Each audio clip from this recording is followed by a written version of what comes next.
Hello there, good afternoon and welcome to JoyNews Today. I am Emefa Akosia Adeti. The bulletin is live from our studios here in Kokomlemle, Accra. We're also live on DSTV channel 421 and GoTV channel 125. Top stories this afternoon.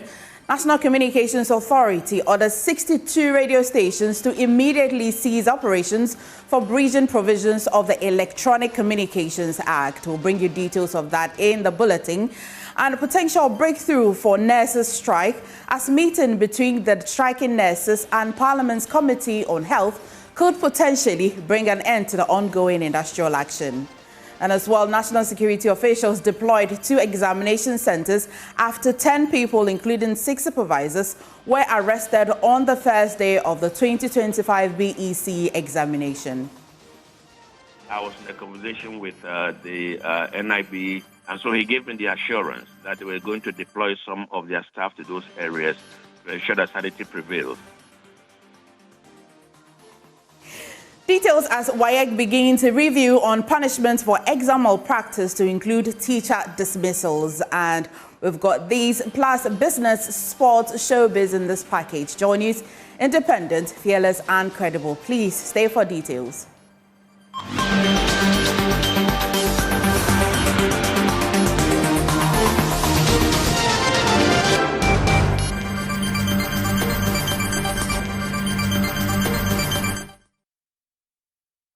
Thank you for staying with us. We start with the striking nurses. As a meeting between the striking nurses and Parliament's Committee on Health, scheduled for this afternoon or possibly ongoing, could potentially lead to a breakthrough in the ongoing industrial action. Sources indicate that the nurses might call off their 10-day strike following the discussions. The meeting represents a crucial opportunity for both parties to engage in dialogue and work towards a mutually acceptable solutions. If successful, it could bring relief to patients and healthcare services which have been severely impacted by the strike. The striking nurses have been demanding better salaries, improved working conditions, and adequate resources to ensure quality patient care. JoyNews is closely monitoring the outcome of that meeting. Now, let's speak to our man, James Aveji, who is currently in Parliament to bring us update. James, has that meeting begun and who are involved in this crucial meeting?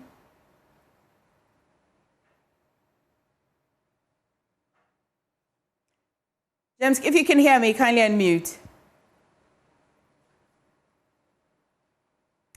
Right, we'll try and bring you details of that meeting as James is still in Parliament. You want to stay with us for the details, but let's do the National Communications Authority now. The NCA has ordered 62 radio stations to immediately cease operations for breaching provisions of the Electronic Communications Act. The directive, issued with immediate effect, warns that any failure to comply will attract serious consequences. The affected stations are cited for various regulatory infractions, including operating without valid authorization, exceeding permitted transmission power, and non-payment of licensing fees. My colleague Fred will join me shortly with the breakdown, but let me bring you the details of that shortly, which you'll put on your screen. Now, dated Accra, from Accra, dated 12th day of June 2025, the National Communications Authority, NCA, has directed non-compliant FM broadcasting stations to immediately suspend operations on their respective frequencies for various infractions. The enforcement action has become necessary due to persistent violations of regulatory requirements, specifically Regulation 54 and 56 of the Electronic Communications Regulations 2011 LI 1991 and the conditions of their FM broadcasting authorizations. And I continue to say this action follows a directive issued by the Minister for Communication, Digital Technology and Innovations, mandating the NCA to enforce applicable sanctions on stations found to be in violation of the regulations in the recent audit conducted by the NCA to ensure full compliance with licensing and operational requirements in the broadcasting sector. Now, following this directive, the NCA has commenced enforcement of regulatory sanctions against defaulting entities identified in the frequency audit report in phases. The categorization of infractions under the first phase is as follows, and it starts with 128 stations operating with expired authorizations. Some of these stations were ordered by the NCA in 2024 to cease broadcasting but have persisted in their illegality. This represents violation of Section 2(4) of the Electronic Communications Act 2008, Act 775. And then the second infractions we cited is 14 FM stations that were issued notices of revocation for failure to set up within 2 years from the date of the authorization, but subsequently requested for inspections, but the process has not been completed due to various lapses they have to rectify, but are still on air. The stations in a violation of regulation. These stations are in a violation of Regulation 54 of the Electronic Communications Act as well, and 13 FM stations, which is the third infraction that the NCA has been citing, says that it applied for authorization to continue operating and have been issued provisional authorization, but have not settled the provisional authorization fee in full, and hence do not have the valid authorization to continue operating. This represents violation of Section 2(4) of the Electronic Communications Act, and this statement was issued on the 12th day of June, which will be today, and we're just bringing you details. We're following the story closely, but I'll take you back to Parliament, where we earlier told you that there's a crucial meeting between the Health Committee in Parliament and also the striking nurses, the leadership of striking nurses, and my colleague James Aveji will bring us details. James, has that meeting started? And which one of the leadership is in this meeting? Well, the meeting started about an hour ago between the leadership of this association as well as the leadership of the Health Committee in Parliament.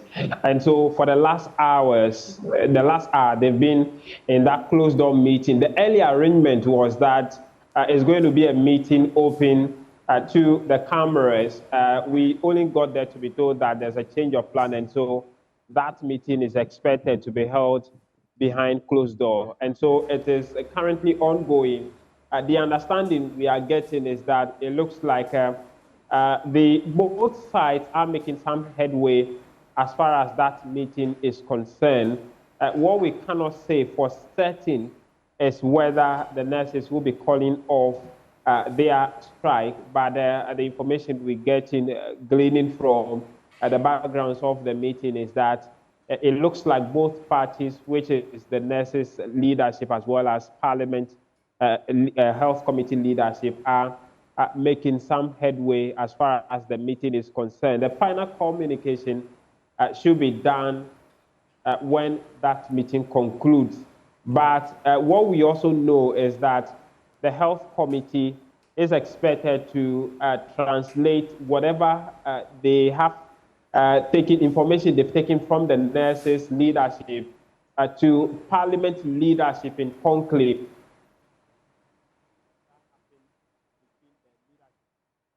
where issues are agreed on before the official sitting on the floor. And so the Health Committee should be reporting to Parliament leadership on both sides, as well as the Speaker, on the outcome of that meeting at conclave.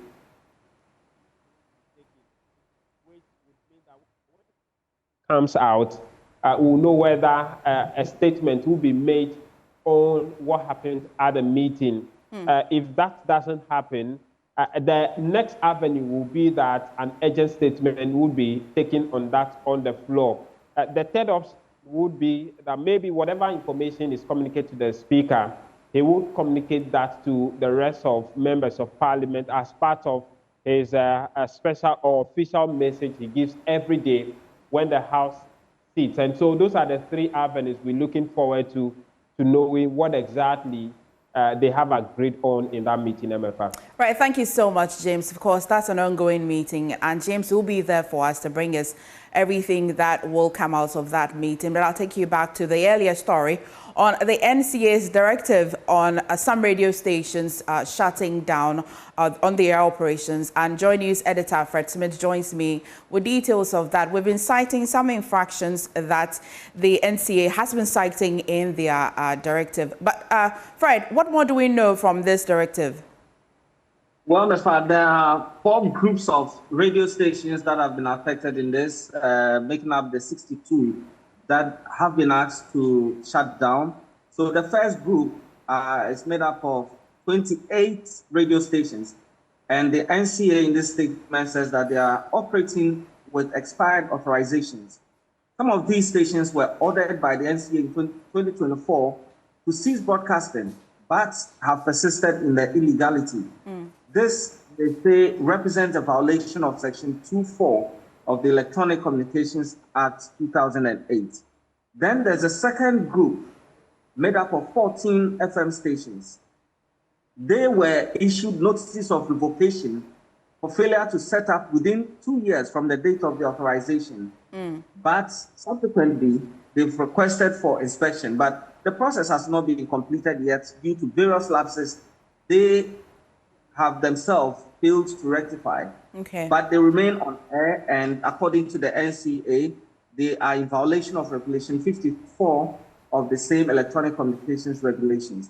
The third group, 13 radio stations are in this group, and they applied for authorization to continue operating and have been issued provisional authorization, but have not settled the provisional authorization fees in full. And therefore, they do not have the valid authorization to continue operating. And the NCA says this is a violation of Section 2.4 of the Electronic Communications Act. Then we have the fourth group, made up of 7 radio stations. They have paid provisional authorization fees, but final authorization is yet to be issued and have not fulfilled the requirements of Regulation 54 of Electronic Communication Regulations. And that brings us to 62 radio stations in all that have been asked to shut down. And as it stands, the NCA says they do not have a valid broadcasting authorization or a certificate of compliance to commence operations and may only resume operations once all regulatory infractions have been duly addressed and rectified. Okay. Fred, so this will mean generally that as of today, if you're likely not hearing some radio station operating, they're likely to be falling in this category. Yeah, the NCA did not give a list of these stations, but we are getting indication because some radio stations gone off. For instance, Asi Radio is off air this afternoon. Okay. We also realized FM is off air. We are also getting some information that Star FM may also have been affected. We'll confirm all of these and report. Thank you so much, Fred. Fred Smith is JoyNews editor here and brings us details of that directive that you may have seen maybe somewhere on social media as well. Now let's do some BEC exam stories. As earlier this morning, some candidates who are supposed to be sitting the exam on their way had an accident. Let's talk to Martina, and this I'm told happened en route to Tamale. Martina, can you confirm this story and bring me an update as to what's the current situation with these candidates? Yes, so JoyNews can confirm that 8 students from Nangbarayapala Junior High School were on their way to the Tamasco Center to write the exams this morning, where they were involved in an accident. We are told that a motorbike crossed them. They were coming in a tricycle because getting vehicles from that area to town is a bit difficult. So they organized a tricycle and they were in the tricycle. We are told that the motor rider crossed them. Unfortunately, he's dead and is being brought to the West Hospital morgue. But these students were also injured. They had various degrees of injuries and were brought to the Tamale West Hospital.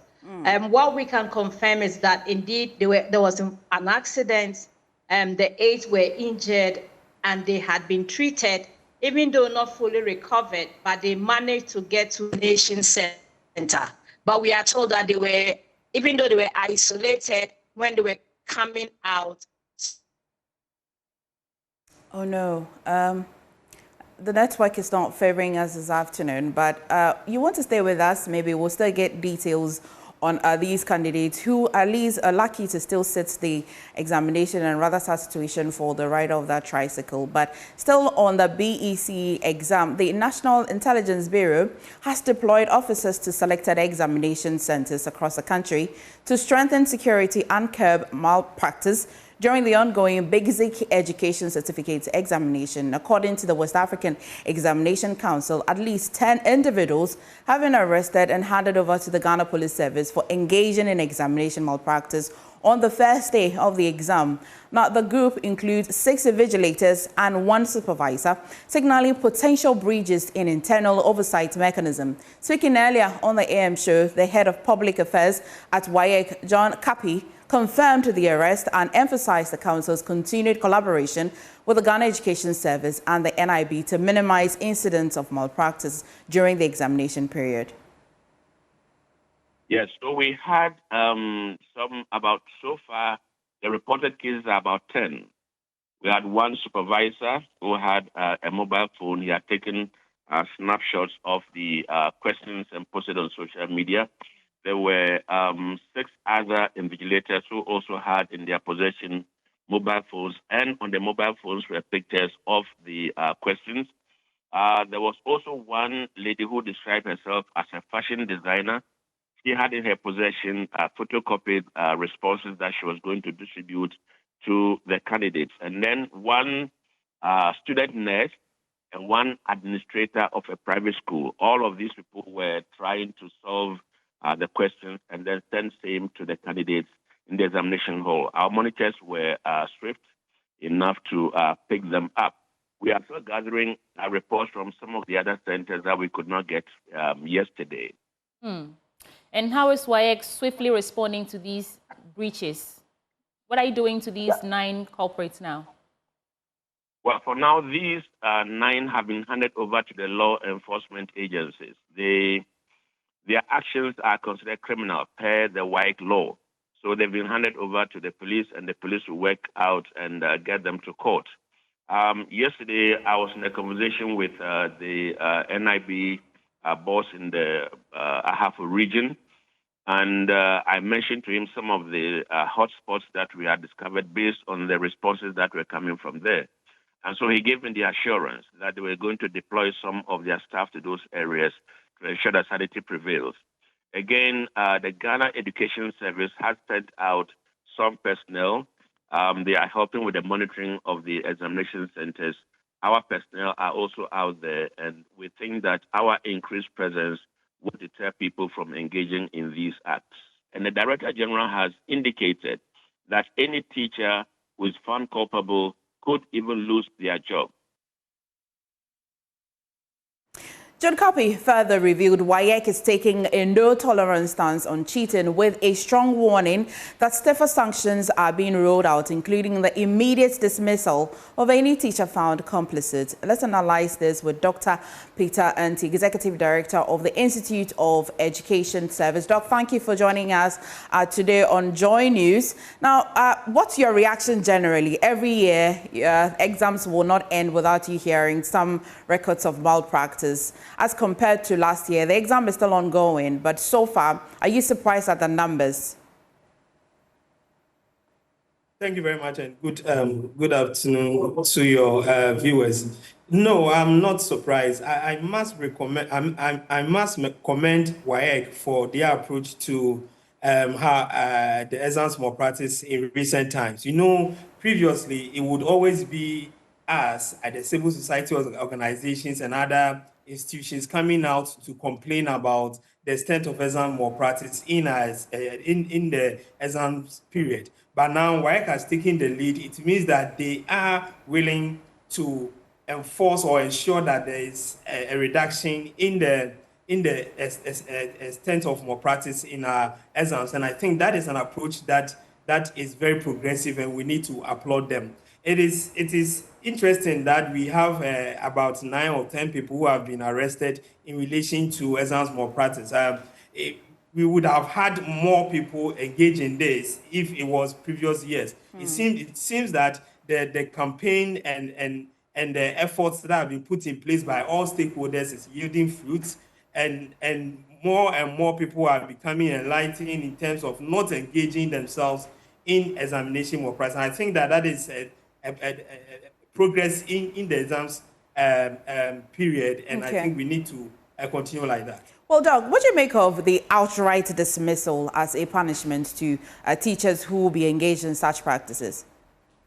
Personally, since our 4 or 5 years, we have said that any teacher that is involved in examination malpractice should have his license revoked. So I would continue to encourage WAEC to report teachers to NTC, the National Teaching Council. Okay. Because DES can dismiss you from the teaching profession, but you will find yourself in another school, maybe a private school somewhere. But we don't want such characters to get closer to our kids at all, because you should not enable or and help these kids to embark in this kind of malpractice that would destroy their future. So the practice should be that these teachers should have their licenses revoked, and then they can be asked to leave the teaching profession. If you don't revoke their licenses, they can still find themselves back into the teaching profession, maybe in the private school. We don't want them in the educational system at all. So NTC should be, we should report these teachers to NTC so that their license is revoked in the near future. Yes. And finally, last year, WAEC was quite concerned because of funds to conduct the BEC. This year, we didn't hear much of that in terms of funding, but overall, it's day 2 of the examination. Generally, preparation before, during, how would you rate it so far?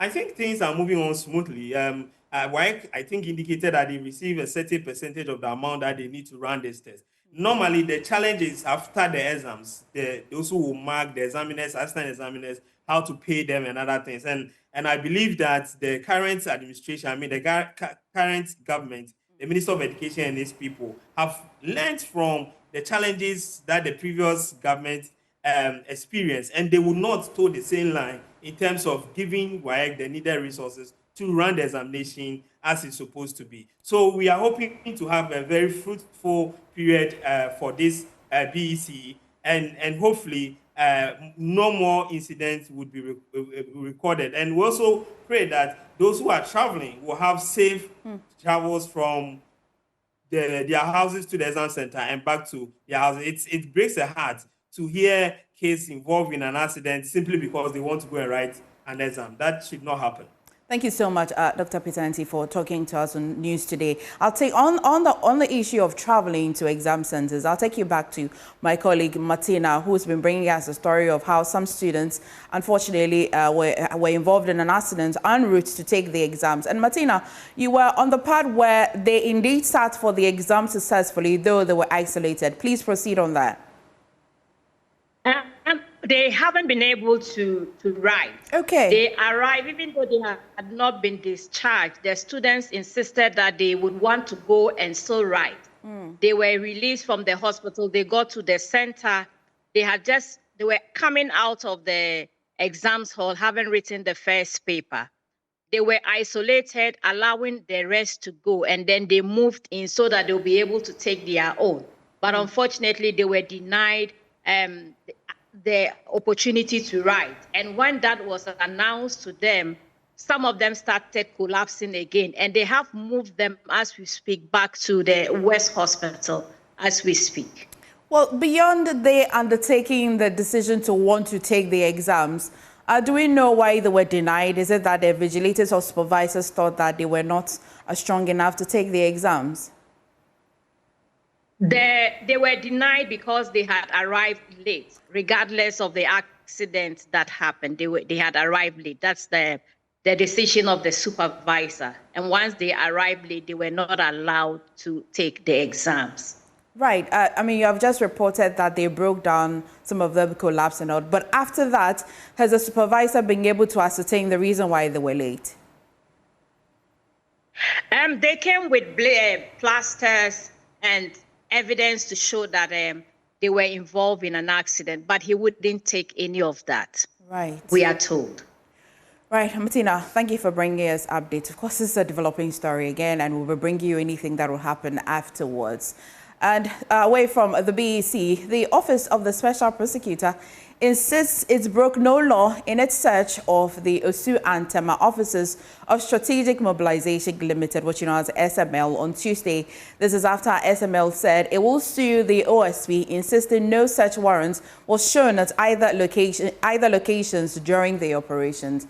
Now, SML has described the search as unwarranted and warned it could severely disrupt its revenue assurance operations, potentially costing the company more than 300 million cedis each month. We'll hear from the OSP's Director of Strategy, Research and Communication in a bit. But first, let's hear from Yasewa Sapon, the Director of Support Services at SML. We want to place on record that we didn't see any warrant or be served to our staff.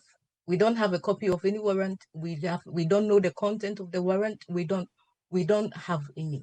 Are you seeking redress formally through your lawyers? We don't know what they are looking for, but by all indication, that was a destructive operation to impact our operation, to stop us from operating. We are going to court. That is the only way for OSP to explain to us what is in his warrant. What is he looking for that we couldn't give to him if he has used the right procedure to do that, rather than to pounce on us as if we are criminals? I'm grateful that there is a Director of Support Services. The server room is a security zone. It's locked. A field officer don't have access to a server room. They don't have password to the server room. So they broke the server room, the door to the server room, which is a security door, and then asked them, give us the password. You are hiding the password away from us. Give us the password. Others, when they saw military men, they were traumatized. They were trying to, their personal computers that they have brought to work, they were trying to put it in their desks, and they went through the CCTV camera, and then they slapped them. Those who they are requesting password from them, they are using the guns to slap them. When they still didn't have, because they don't have the password, this is what they did. They handcuffed them, make them to sit under the sun on the pavement, on the compound. Well, we can now hear from Director of Strategy, Research and Communication at the OSP, Samuel Apiadaku, who says the search was backed by law. OSP went to SML premises with a search warrant. Yes. Now, we went to SML premises for specific things. Now, when a search is being conducted and we need to take some documents back to the offices, those documents we will take back, because that is why we were there. Now, in taking back things to the office, things have to be disconnected. So if you see wiring and all that, it means that those things were disconnected. Now, when we do a search and we are doing these things, there's something we call seizure notices, where SML signed on everything that we took from their premises. In fact, SML IT staff were the ones who disconnected these things, because why we are there is to be able to take particular things that we are investigating. So that is what we did. It does not mean that when you see wiring lying around, of course, the wirings were connected to certain things. And because we have taken those things away, you will not see those things there. It does not mean that we have destroyed things there. Also, there have been news of some directors pick up and all that. Some of these directors that were picked up are not even people we are investigating. Some of them were picked up purely for what we call obstruction of justice. So when the law enforcement comes to your premises with a warrant from a court and you try not to allow them to do their work, you'll be causing an offense called obstruction of justice. So some of them were picked up purely for obstruction of justice. There is no metering system that we even disconnected. So SML makes some accusations which doesn't even sit well. First of all, I heard them say that we should have given them notice before coming there. And I was asking myself, when police is coming to say, look for an armed robber, will he give the person a notice? Yeah. It's not done. That's why we call it searches. That's why for such searches, warrant is obtained ex parte, because you are not supposed to know that we are coming to your facility. It's based on intelligence. That's why we come to your facility. Secondly, if SML says they've been very cooperative, that is also inaccurate. Because if they've been very cooperative, then the law enforcement will not need to come physically to your offices to get exactly the documentation that they need. So if you see a law enforcement agency go to your premises, it means that there are things there that they don't have access to, that they need access to. That may be why a law enforcement agency goes to such a premise. So this whole argument that we should have given them prior notice before we come and do our search is neither here nor there, because it doesn't even happen in theory, let alone in practice. Well, Samida Akode responding to the allegations away from SML. President John Mahama has described the 5.3% growth recorded in Ghana's economy during the first quarter of 2025 as a good sign. Speaking during a courtesy call to the members of the Ghana National Association of Teachers, he said this government is committed, or his government is committed, to ensuring economic stability across all sectors and delivering prosperity for every Ghanaian. Government statistician Dr. Alassane Idrisu this week announced the GDP figures in Accra and also expressed optimism about the economy's trajectory. He noted that the first quarter performance points to a rebound as the 5.3% growth rate marks an improvement over the 4.9% recorded during the same period in 2024. The National Economic Dialogue, whose report was also presented to me last week. But even before the report was presented, some of the recommendations that had come out were incorporated into the budget that was presented in March. And one of the main things was for a call for fiscal discipline. In the past, fiscal indiscipline has led to throwing the macro economy out of kilter and created macroeconomic instability, depreciating currency and all that. And it affects all of us because it affects our quality and standard of life. A better performing macroeconomic environment gives investors and business people more predictability, and so they're able to plan better. And appreciating currency, a strong, stable currency, also improves our earnings, because if I was earning 5,000 CDs and CD was going for 16 CDs to $1, it means I'm earning about $300 and something. But currently with the CD at 10.3, 10.5, it means that the same 5,000 CDs, I'm earning almost $500, about $480 or something like that. And so it is in our interest that the macroeconomy is stable and that our currency is stable and that our economy is growing and creating prosperity for our people.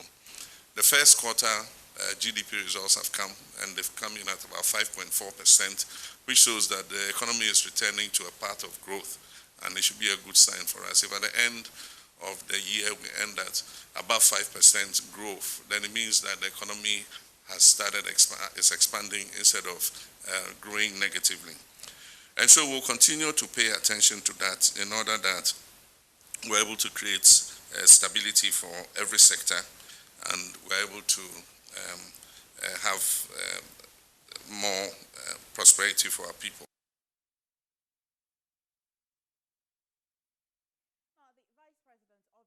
House of Chiefs Bupewura Abdullah Jinapor has criticized what he described as a recurring governance flaw in Ghana and across Africa, where newly elected governments abandon projects initiated by their predecessors. Speaking at his palace in Bupe, Savannah region, during a courtesy call by the newly appointed managing director of the PBC share, the traditional leader lamented that such practices only derail progress and waste scarce national resources. Isaac Donya reports. Bupewura's criticism was in reference to the multi-purpose PBC share factory in Bupe in the central Gonja district. He, however, expressed his excitement about President Mahama's declaration on such projects.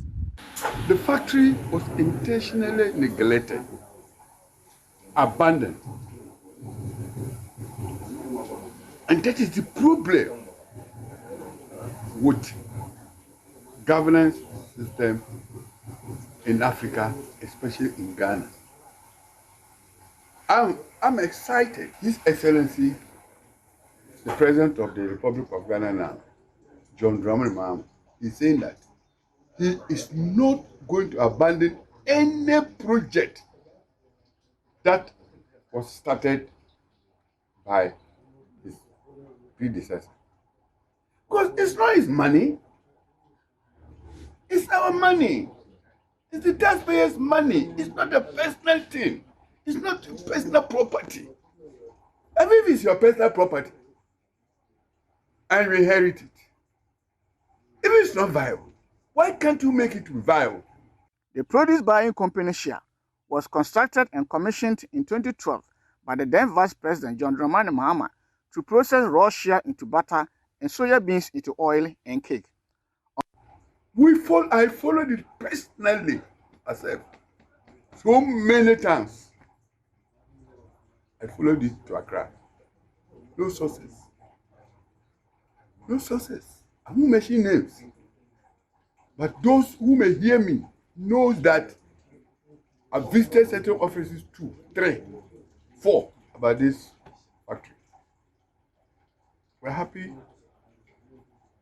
Well, it's His Excellency the President, your mama's baby. So now I know no matter what, the baby is lucky. The baby has been crying and he has come back. The baby is alive. It's now left to him to see, to raise the baby up as quickly as possible. On job creation, the managing director of PBC Shia, Abubakar Abdul Momen, said the factory would practically last government's 24-hour economy and run 3 shifts in the morning, afternoon, and night.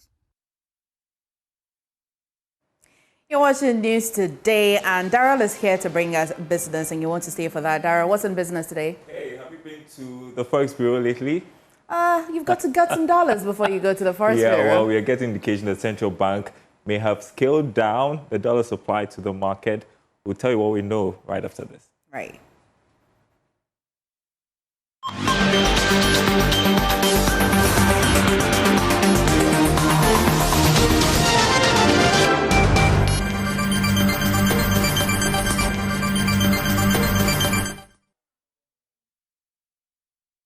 Hi, good afternoon. Welcome to Business. My name is Daryl Kwao. Fresh data from commercial banks suggests that the Bank of Ghana has scaled back its dollar sales to the market this week. George Afi has more in this report.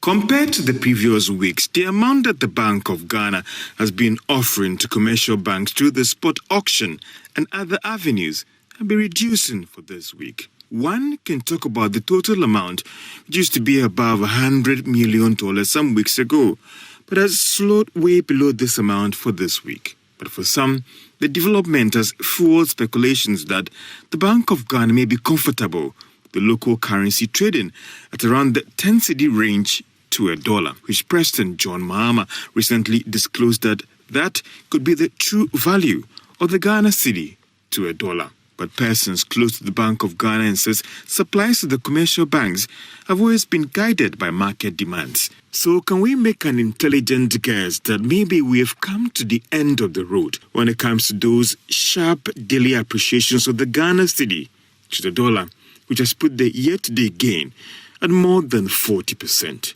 And should we be working with the 10 cedis 25 pesos for all our transactions and business dealings? Well, maybe time will tell.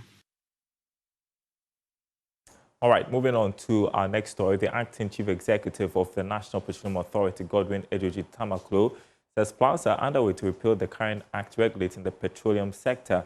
Speaking at the 2025 Safety Week celebration hosted by the Chamber of Oil Marketing Companies, he explained that the new legal framework will be more progressive and better positioned to support the sector's future growth and safety standards.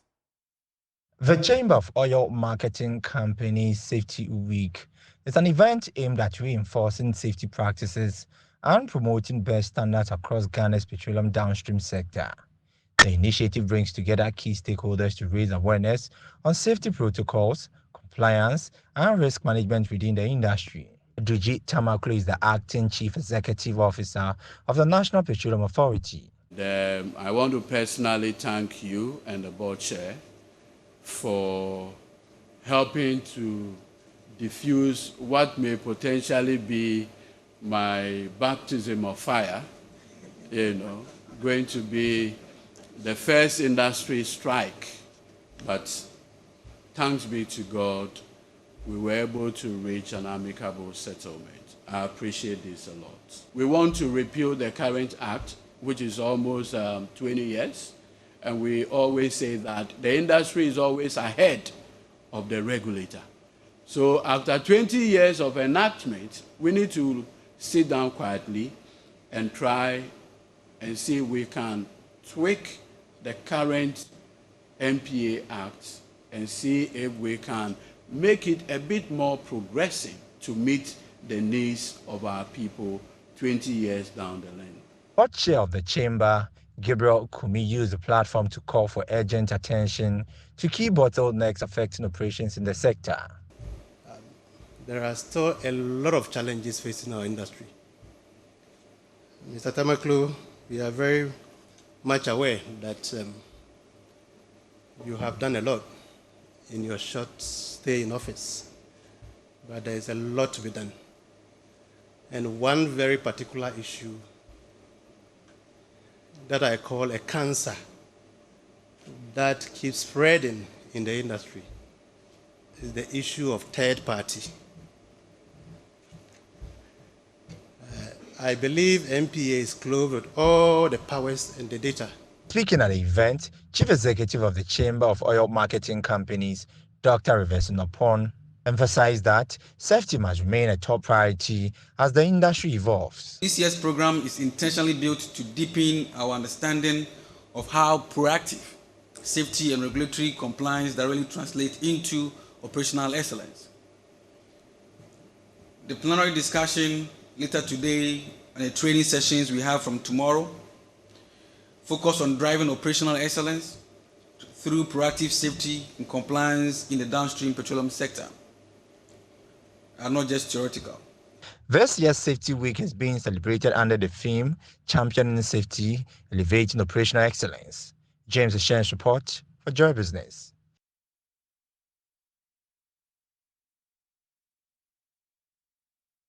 And there is more business news and analysis at the top of the hour on the marketplace. Do stay with us. JoyNews Today returns after this break.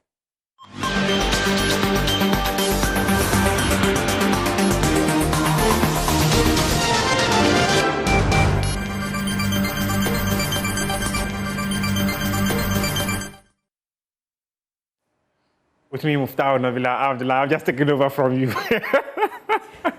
There's going to be some massive boxing happening this weekend, and it is happening at the Bukom Boxing Arena.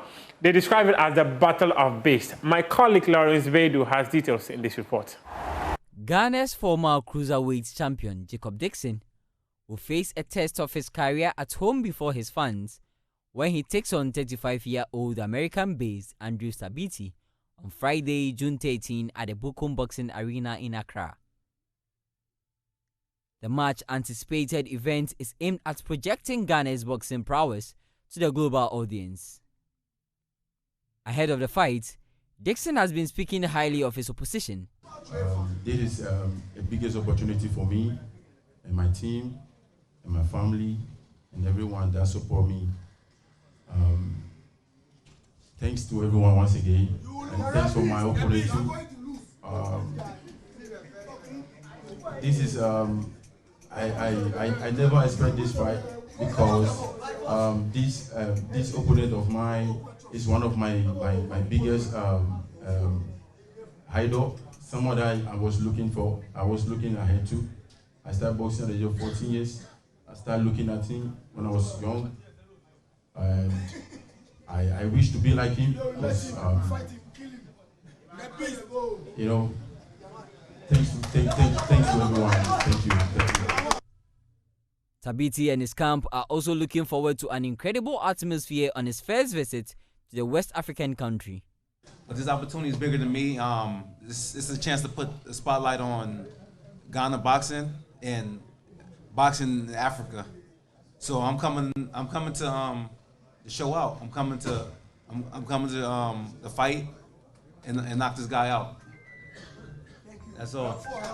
The exciting bill, which also features Theophilus Alote versus Daniel Selassie Gosh for his WBO Africa Bantamweight title, and the National Cruiserweight Championship between Haruna Mohammed of the Wisdom Boxing Gym and FitSquare's Abdullah Ahmed, is being promoted by Legacy Rights Sports, headed by Sharaf Mahama, son of President John Dramani Mahama. At Legacy Rights Sports, the aim is to bring global exposure to Ghanaian boxing and, enhance African boxing as well. And for all the international fighters and coaches that have come today, I want to say a big thank you for, it's a huge risk when you hear you're having a fight in Africa, So I want to thank you guys for taking this opportunity to come. And we have a huge event June 13th on Friday. We have a lot of 50-50 fights that I'm looking forward to, including this one right here. And we have a lot of entertaining performances, and so I urge the fans to come out early and grab a seat and enjoy the boxing. Both boxers have the same nickname, The Beast, with 13 and 17 knockouts respectively. The two fighters are expected to weigh in on Thursday, June 12, before the actual fight on Friday night.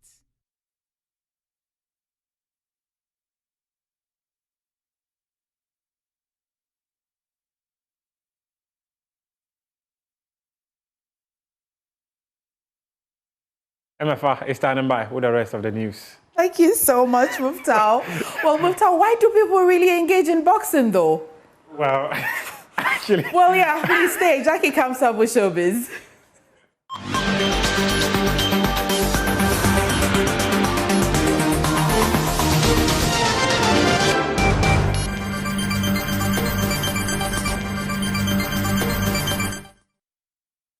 You're welcome to the Showbiz segment with me, Jacqueline and Suma Yabua. To our first story.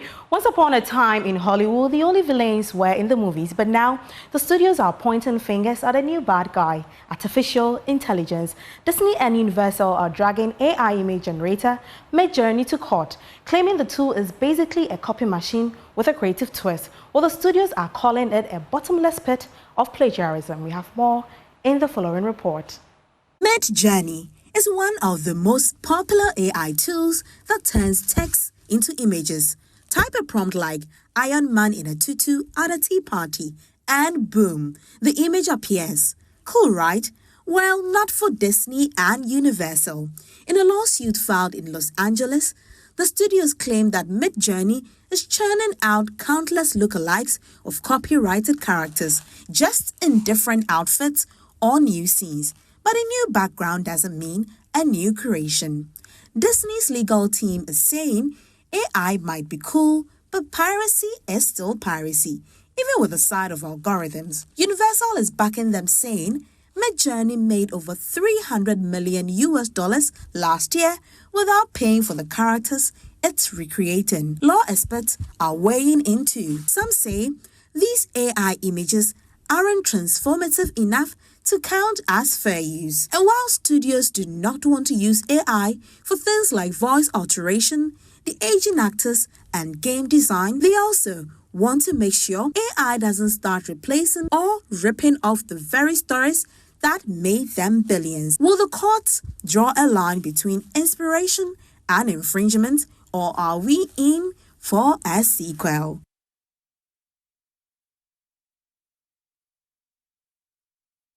Well, back in the early 2000s, before Spotify playlists and TikTok trends, Ghanaian parties were the place to be, and the DJ's playlist, a continental buffet from Niger to Cote d'Ivoire's dance floor anthems. Ghana grooved hard to hits from across Africa. For Throwback Thursday, we rewind to these iconic jams from other African countries that were popular in Ghana. From Nigeria's Afrobeat revolution to Ivory Coast's Coupé de Calais wave, Ghana became a melting pot where French, English, and Pidgin lyrics all got the same love. These weren't just foreign songs, they became our songs. First up is Alaji by Jeff Bogolobango, straight out of Côte d'Ivoire. Alaji was the song for every party or street jam. You didn't need to understand French. Your feet just knew what to do. 2005 was the year Nigeria's P-Square said, let's own Ghana. And they did. Temptation got us all in our fields, while Busybody had even your shy uncle doing moves. Flavor from Nigeria came in hot with his Nwa Baby remix, and Ghanaians couldn't resist. By 2016, Tufan from Togo had us all doing fitness workout disguised as dance moves. Tere was a stadium, classroom, and wedding favorite. If you knew the routine, you were elite. Okay, this one technically dropped in 1999 in Ivory Coast, but in Ghana, it refused to retire in the 2000s. Zo Blazo by Freddie Mercury was pure joy in a beat. From school parades, kids and adults alike couldn't resist shaking their body. From Lagos to Yamsoko, Lome to Accra, these hits didn't just play, they stayed.